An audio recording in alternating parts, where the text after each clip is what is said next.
నమస్తే, welcome to iDream. మనతో పాటు ఉన్నారు ప్రముఖ herbalist and traditional healer Anjaneya Raju గారు. ఈరోజు వారితో మాట్లాడి, చాలామంది అజీర్తి అనగానే సోంపుని వాడుతూ ఉంటారు. అయితే సోంపు చాలా రకాలుగా ఉపయోగపడుతుంది. ఆ ఉపయోగాలు ఏంటి, దాన్ని ఎలా వాడుకుంటే ఫలితాలు ఉంటాయి, దీని గురించి ఆయన అడిగి తెలుసుకుందాం. నమస్తే సార్. నమస్కారం అమ్మా. సార్, సోంపు అనగానే చాలామందికి తెలిసింది అజీర్తికి సోంపు వాడతారు అనేసి, కానీ ఇదే కాదు ఇంకా చాలా రకాల ఉపయోగాలు ఉన్నాయనేసి అంటూ ఉంటారు కదా, ఏంటి ఆ ఉపయోగాలు ఏంటి సార్? అంటే సోంపు అనేటికి పిల్లలకి చాలా ఇష్టం అమ్మా. ఏదైనా మనం హోటల్కి వెళ్ళినా, హోటల్కి తీసుకొచ్చినా రిటర్న్లో వాళ్ళు ఇస్తారు కదా, అది పిల్లలు నాప్కిన్స్లో కట్టుకుని బాగా తింటూ ఉంటారు. ఆ టేస్ట్ పిల్లలకి చాలా నచ్చుతుందమ్మా. ఫస్ట్ ఏంటంటే ఇది కామన్, అందరికీ తెలుసున్న వస్తువు, కానీ ఏంటంటే అది ఏదో హోటల్ ఇస్తున్నాళ్ళే తింటున్నాం అనుకుంటారు తప్ప చాలా ఆయుర్వేదంలో దానికి చాలా ఉపయోగాలు ఉన్నాయమ్మా. అందులో మొట్టమొదటి ఏంటంటే మనం అది వాడే వస్తువుని ఎలా శుద్ధి చేయాలనేది మనం మాట్లాడుకుందామమ్మా. సోపు అనేక రకాలుగా ఉపయోగపడుతుందమ్మా, ఒక అమృతం లాంటి చాలా మంచిది, కానీ శుద్ధి చేసుకోకపోతే ఎంతో కొంత సైడ్ ఎఫెక్ట్ ఉంటుందమ్మా అందులో కూడా. అందుకు సోప్ని ఏం చేయాలంటే వేపించుకోవాలమ్మా. వేపించుకుంటే దాంట్లో ఉన్న సైడ్ ఎఫెక్ట్లు ఏ అయితే ఉన్నాయో టాక్సిన్స్ అన్నీ బయటికి వెళ్ళిపోతాయి. సెకండ్ థింగ్ ఏంటంటే, లేదు అంటే ఒక సున్నము నీళ్ళలో నానబెట్టుకోమంటారు. ఒక 3 గంటలు నానబెట్టి తీసమ్మా ఎండబెట్టేసుకుంటే శుద్ధి అయిపోతుంది. అదేవిధంగా సోపు పైన ఏదైతే తొక్క లాంటిది ఉంటుందో అది కొంచెం అరగటానికి లేట్ అవుతుందమ్మా. మంచి ఫైబర్, అది మెత్తగా కొట్టుకోగలిగితే, కానీ నలగదు అది గమ్ముని. అందుకే ఏం చేయాలంటే వేపించిన తర్వాత మీరు మిక్సీలో వేసి ఒక్క రౌండ్ తిప్పి తీసేసి చెరిగేస్తే ఆ పైన తొక్క అంతా ఊడిపోతుందమ్మా. ఊడిపోయి సోపు బియ్యం అంటాం మేము. దాన్ని కనుక మీరు వాడుకుంటే అప్పుడు అమృతంలాగా అది మీకు పనిచేస్తుంది. ఈ విధంగా సోపుని శుద్ధి చేసి వాడుకోవాలమ్మా అందరూ కూడా. వాడుకుంటే అది ఒక అమృతంలాగే పనిచేస్తుంది. మేము ఆయుర్వేదంలో దాన్ని బెస్ట్ క్యారియర్ కింద వాడుకుంటామమ్మా. అంటే మేము ఏంటంటే కొన్ని అర్జెంట్ మందు ఇవ్వాలి, ఈయనకి ఇమీడియట్గా పని చేయాలి అనుకున్నప్పుడు సోప్ కషాయంతో ఇస్తాము. ఎందుకంటే అది మినిట్స్లో మొత్తం బాడీ అంతా స్ప్రెడ్ అయిపోతుంది ఆ మెడిసిన్, సోప్ కషాయం వల్ల ఇవ్వటం. అటువంటి కొన్ని క్యారియర్స్ ఉంటాయమ్మా. నాభి అంటాం మేము, వసనాభి అంటాం, నాభి అంటాం, విషాలు అవి కూడా అంతే. మీకు గొంతుకు దిగే లోపలే బాడీ అంతా పాకిపోతుంది. ముషిని గింజని ఇలాంటివి అనమాట. అవి కఠోరమైన విషాలు. అవి చాలా జాగ్రత్తగా శుద్ధి చేసి డాక్టర్ల పర్యవేక్షణలో మట్టుకే వాడుకోవాలమ్మా. అవి ఇది సేఫెస్ట్ క్యారియర్. అంటే మీకు ఎటువంటి సైడ్ ఎఫెక్ట్ లేకుండా అన్ని ఏజ్ గ్రూప్ వాళ్ళు, అన్ని ప్రాబ్లమ్స్ వాళ్ళు తినగలిగే క్యారియర్ సోంపం. దాన్ని సోప్ అంటాం, సోంపు అంటాం. ఇది అన్ని రకాలుగా ఉపయోగపడుతుందమ్మా ఇది.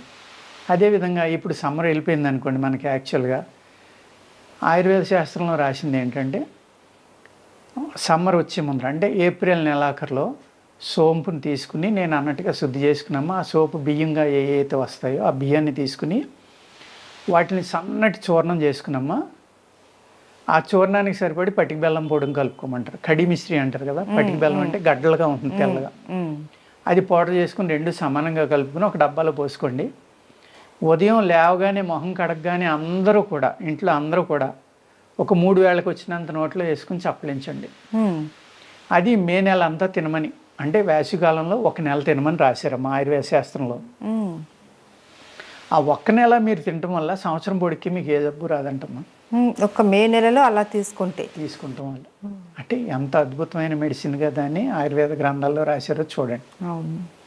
అదేవిధంగా మనం ఈ పిచ్చి కుక్క, పిచ్చి నక్కలు ఈ కరవడం వల్ల ఏమవుతుందంటే పొట్ట నిండా ఇంజక్షన్లు చేయించుకోవటం, బొడ్డు చుట్టూరు చాలా భయపడటం, ఎంతోమంది ప్యానిక్ అయిపోతారు. కుక్క కరిసిందన్నాడు పిచ్చి కుక్క ఏమో అని భయపడిపోయి గబగబా హాస్పిటల్కి వెళ్ళి ఇంజక్షన్లు చేయించుకుంటారమ్మా. అలాంటి వాటికి కూడా ఇది విరుగుడుగా పనిచేస్తుందమ్మా.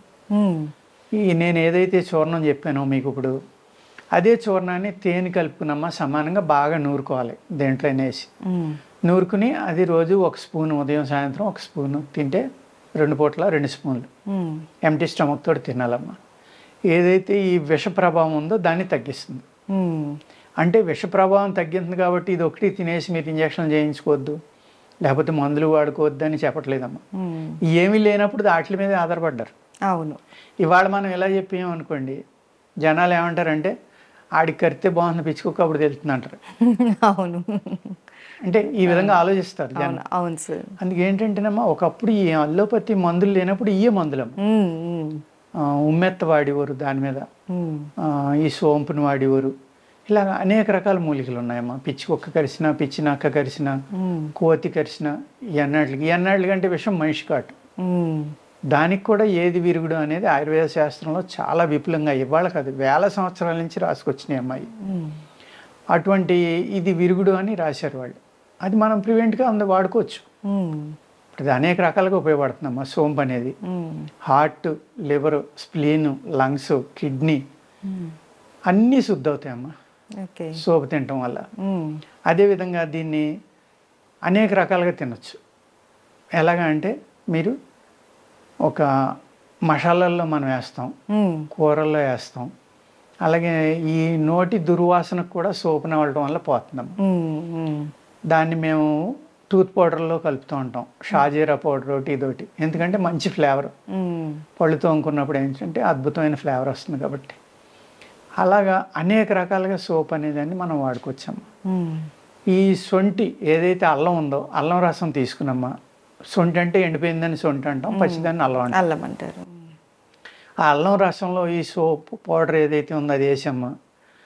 కొద్దిగా సాల్ట్ వేసుకుని బాగా నూరి దాన్ని ఒక గిన్నెలో వేసి వేడి చేస్తే పేస్ట్ గట్టిపడేదాకా వేడి చేసుకున్నామా. దాన్ని మాత్రలు కట్టుకుని తింటే అజీర్ణం మీద అద్భుతంగా పనిచేస్తుంది. పిల్లలు కానీ పెద్దలు కానీ ఎవరైనా సరే, ఎవరి అజీర్ణం మీద అయినా సరే చాలా బ్రహ్మాండంగా ఇది పనిచేస్తుంది. ఏం చేయాలండి, అల్లం రసం తీసుకోవాలి. ఆ రసంలో మీరు సోప్ చూర్ణాన్ని కలుపుకోవాలి. కలుపుకుని అందులో కావాల్సినంత ఉప్పు వేసుకోవాలి. లేదు నిమ్మకాయ కూడా పిండుకోవచ్చు ఎక్స్ట్రా కావాలంటే, పులుపు కూడా కావాలి మాకు అనుకుంటే. ఇవన్నీ కలిపి ఒక లిక్విడ్ కింద తయారు చేసామా. ఆ లిక్విడ్ని మళ్ళీ సన్నటి సెగ మీద పొయ్యి మీద వండుకుంటే ఒక పేస్ట్ లాగా. ఆ పేస్ట్ని మీరు మాత్ర కట్టుకుని జాగ్రత్తగా ఆరబెట్టుకుని నీడన ఎండలో పెట్టకూడదమ్మా. నీడన ఆరబెట్టుకుని పూర్తిగా ఆరిపోయాక మీరు సీసాలో పోసి ఉంచుకుంటే పిల్లలు ఆ ఫ్లేవర్ చాలా ఇష్టంగా తింటారు. పెద్దవాళ్ళు కానీ పిల్లలు కానీ అజీత్ చేసిందన్న వెంటనే ఒక 2 మాత్రలో 3, 4 తిన్నారనుకోండి బ్రహ్మాండంగా ఆకలి అవుతుంది, గ్యాస్ అనేది పోతుంది.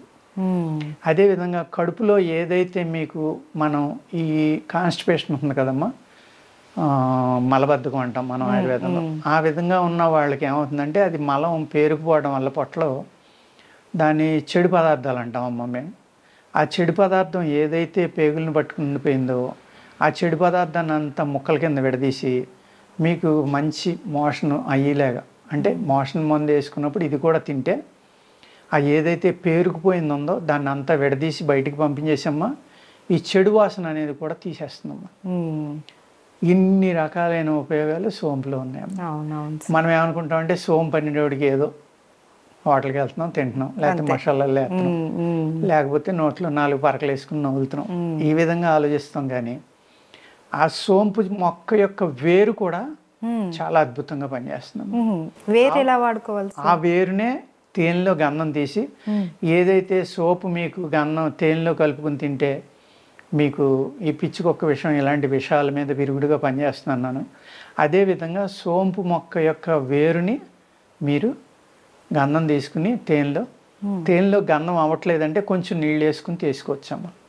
తేనెలో నీళ్లు కలిపితే కొంచెం పలచబడుతుంది కదా, అప్పుడు గంధం తీసుకుని ఆ గంధాన్ని కనుక నాకితే ఉదయం సాయంత్రం ఈ ఏదైతే విషక్రిములు కానీ విషపురుగులు కానీ ఇలాంటి కుక్కలు కానీ ఇలాంటి కలిసిన విష ప్రభావం ఏదైతే ఉందో చాలా వరకు సబ్సైడ్ అయిపోతుందమ్మా. ఆ విధంగా వాడుకోవచ్చు. అదేవిధంగా సోంపు చెట్టు పెరుగుతూ ఉండగా వచ్చిన ఈ లేత గుత్తులు ఉంటాయి కదమ్మా, ఆ ఫ్లవరింగ్ వచ్చినప్పుడు అవి కానీ దాని లీఫ్ కానీ మీరు పప్పు వండుకోవచ్చు. సోపు తినడం వల్ల ఏ ఏ ఉపయోగాలు ఉన్నాయో ఇవన్నీ కూడా దాంట్లో ఉపయోగపడతాయమ్మా. అదేవిధంగా దీని నుంచి ఆయిల్ కూడా తీస్తారమ్మా. ఈ ఆయిల్లో కూడా ఈ సోంపులో ఉన్న గుణాలన్నీ కూడా ఉంటాయి. అందుకు చిన్న డోసు హ్యాపీగా ఉంటుంది అనుకుంటే మీరు ఒక చెంచా పంచదారలో ఒక డ్రాప్ వేసుకుని తిన్నారనుకోండి, మీరు ఒక స్పూన్ తిన్నంత ఫలితం వచ్చేస్తుంది. ఆ విధంగా ఆయిల్గా కూడా దీన్ని ఉపయోగించుకోవచ్చాం. అలాగా అనేక రకాల మెడిసిన్స్లో కలుపుతారు. ఇది ఫ్లేవర్ కోసం కలుపుతాం. మంచి యాంటీ ఆక్సిడెంట్ అమ్మా ఇది. ఆ విధంగా కూడా ఉపయోగపడుతుంది.